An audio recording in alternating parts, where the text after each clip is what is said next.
जय हिंद बच्चों।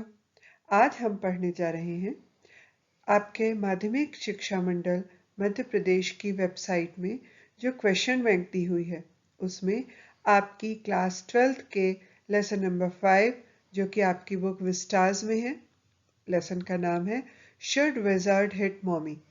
इसके जितने भी प्रश्न माध्यमिक शिक्षा मंडल की वेबसाइट पर दी गई प्रश्न बैंक में दिए गए हैं उनके यहाँ पे आंसर और उसका हिंदी अर्थ अनुवाद सहित उन प्रश्नों को समझाया गया है। इस वीडियो के साथ साथ बाकी चैप्टर्स के वीडियो भी YouTube पे अवेलेबल हैं, लेकिन वो आपको मिल सकें उसके लिए ये ज़रूरी है कि आप इस चैनल को सब्सक्राइब करें। साथ ही साथ आपको इन सभी चैप्टर्स के हिंदी अर्थ यदि आपको पढ़ने हैं या चैप्टर्स की व्याख्या पढ़नी है तो वो भी YouTube पे अवेलेबल है। तो आइए हम इस वीडियो को शुरू करते हैं। The question is what was the basic plot of each story told by Jack. Jack के द्वारा सुनाई गई कहानियों की कथा वस्तु क्या होती है?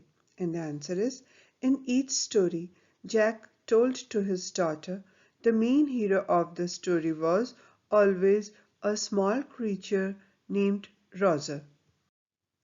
जैक के द्वारा सुनाई गई प्रत्येक कहानी में जो कि जैक अपनी पुत्री को सुनाया करता था, जो मुख्य पात्र होता था वो हमेशा एक छोटा सा जीव होता था जिसका नाम रॉजर होता था। In every story he had some problem and he went to the wise owl. प्रत्येक कहानी में उसके सामने एक परेशानी खड़ी होती थी और उस परेशानी के हल के लिए वह बुद्धिमान उल्लू के पास जाता था। The owl sent him to the wizard. और जो उल्लू होता था वो उसे जादूगर के पास भेजता था। The wizard performed a magic spell which solved the problem. जादूगर हमेशा एक जादुई मंत्र का उच्चारण करता था और उससे उसकी परेशानी हल हो जाती थी। At last, Roger became very happy and played with his friends. और हर एक कहानी के अंत में रॉजर बहुत खुश हो जाता था और अपने दोस्तों के साथ खेलता था। तो ये एक मुख्य कथा वस्तु हुआ करती थी हर एक कहानी की जो कि जैक अपनी बेटी को सुनाता था। नेक्स्ट क्वेश्चन है what is the moral issue that the story raises. कौन सी नैतिक बातों को इस कहानी में उठाया गया है? And the answer is this story raises moral issues. ये कहानी कुछ नैतिक मुद्दे उठाती है। The moral values of children are different from our moral values. बच्चों के नैतिक मूल्य हमारे नैतिक मूल्यों से अलग होते हैं। They don't like ugliness and hatred. उन्हें कुरूपता और नफरत पसंद नहीं होती। They want themselves to be liked and accepted by the society. वो समाज के द्वारा चाहा जाना या पसंद किया जाना और स्वीकार किया जाना पसंद करते हैं। Joe was very angry with Roger's mother when she insisted the wizard to make Roger's skunk smell very bad. जो रॉजर की माँ से बहुत ज्यादा नाराज थी तब जबकि उसकी माँ ने जादूगर के ऊपर ये दबाव डाला था कि वो रॉजर को फिर से पहले जैसा गंदी बदबू वाला बना दे। Roger is Joe's hero so he must smell good.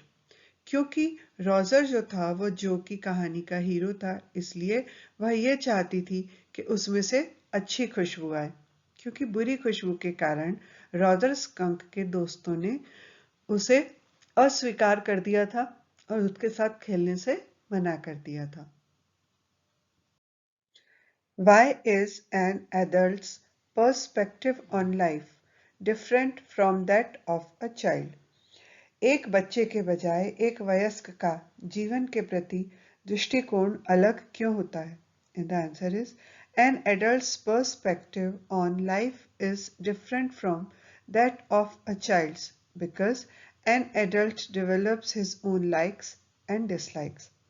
एक बच्चे के बजाय एक वयस्क का जीवन के प्रति दृष्टिकोण अलग होता है क्योंकि एक वयस्क के अंदर उसका स्वयं की पसंद और नापसंद होती है। He has his own moral values. उसका अपना खुद का नैतिक मूल्य या सिद्धांत होता है। He has an experience of life. उसके पास जीवन का अनुभव होता है। The child's mind is not fully developed. एक बच्चे का दिमाग पूरी तरह से विकसित नहीं होता। The child does not have life's experience. बच्चे के पास जीवन का अनुभव भी नहीं होता। An adult can face life's challenges, but a child wants everything in life of his own choice or imagination. एक वयस्क व्यक्ति जीवन की चुनौतियों का सामना कर सकता है, परंतु एक बच्चा अपने जीवन में हर एक चीज को अपनी खुद की पसंद का या अपनी कल्पना के अनुरूप चाहता है। There is the difference between theoretical and practical knowledge. काल्पनिक और व्यवहारिक जीवन में यही अंतर पाया जाता है। इसलिए एक वयस्क व्यक्ति का जीवन के प्रति जो दृष्टिकोण होता है वो एक बच्चे की सोच से बहुत अलग होता है। What was Roger Skunk's problem? Roger Skunk की क्या समस्या थी? Why did Roger Skunk's mother not like her son smelling like roses? Roger Skunk की माँ को उसकी गुलाबों वाली सुगंध पसंद क्यों नहीं थी? And the answer is Roger Skunk's problem were that he smelled very bad. So his friends ran away from him. Roger Skunk की प्रॉब्लम थी कि उसके शरीर में से बहुत गंदी बदबू आती थी और इसलिए उसके दोस्त उसे छोड़कर भाग जाते थे। Due to this, he always remained alone and humiliated. और इसी कारण से वो हमेशा अकेला रह जाता था और अपने आप को बहुत अपमानित महसूस करता था। The wizard listened and solved his problem. जादूगर ने उसकी परेशानी को सुना और उसे हल कर दिया। He made him smell like roses. उसने उसे गुलाबों की तरह खुशबू वाला बना दिया। Now his friends played with him. और अब उसके दोस्त उसके साथ खेलते थे। Roger Skunk's mother did not like him smelling like roses. लेकिन अब परेशानी ये थी कि रॉजर स्कंक की माँ को उसकी गुलाबों जैसी खुशबू बिल्कुल भी पसंद नहीं थी। She went to the wizard and insisted him to make his son smell very bad like earlier. और इसलिए वो जादूगर के पास गई और उस पर दबाव डाला कि वो उसके बेटे को फिर से पहले की तरह गंदी बदबू वाला बना दे। Roger Skunk's mother loved her son as he was. Roger Skunk की माँ अपने बेटे को जैसा था गंदी बदबू वाला वैसा ही पसंद करती थी। Next question है Why did Joe want the wizard to hit Roger Skunk's mommy? जो क्यों चाहती थी कि जादूगर रॉजर स्कंक की माँ को मारे? And the answer is Roger Skunk smelled very bad and so his friends did not play with him. Roger skunk के शरीर से बहुत गंदी बदबू आती थी और इसलिए उसके दोस्त उसके साथ खेलते भी नहीं थे। The wizard made Roger Skunk smell like roses.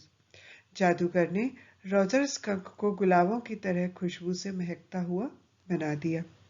But Roger Skunk's mother did not like him smelling like roses. लेकिन रॉजर स्कंक की मदर को उसको गुलाबों की तरह खुशबू वाला बनाना पसंद नहीं आया। So she insisted the wizard to smell Roger like earlier. और इसलिए उसने जादूगर पर दबाव डाला कि वो रॉजर को फिर से पहले जैसा गंदी बदबू वाला बना दे। जो did not like this, जो को ये पसंद नहीं आया। So she wanted the wizard to hit Roger Skunk's mother. और इसलिए वो ये चाहती थी कि वो जो जादूगर है वो रॉजर स्कंक की माँ को मारे। Best of luck for your exams. इस जो वीडियो है इसमें इस लेसन के सभी क्वेश्चंस जो कि क्वेश्चन बैंक में हैं शामिल किया गया है और चैप्टर्स के भी वीडियो लगभग तैयार हैं। वो YouTube पे आपको अवेलेबल होंगे, लेकिन इसके लिए ये ज़रूरी है कि आप इस चैनल को सब्सक्राइब करें ताकि आप क्वेश्चन बैंक में दिए गए सभी क्वेश्चंस के आंसर आसानी से पढ़ सकें।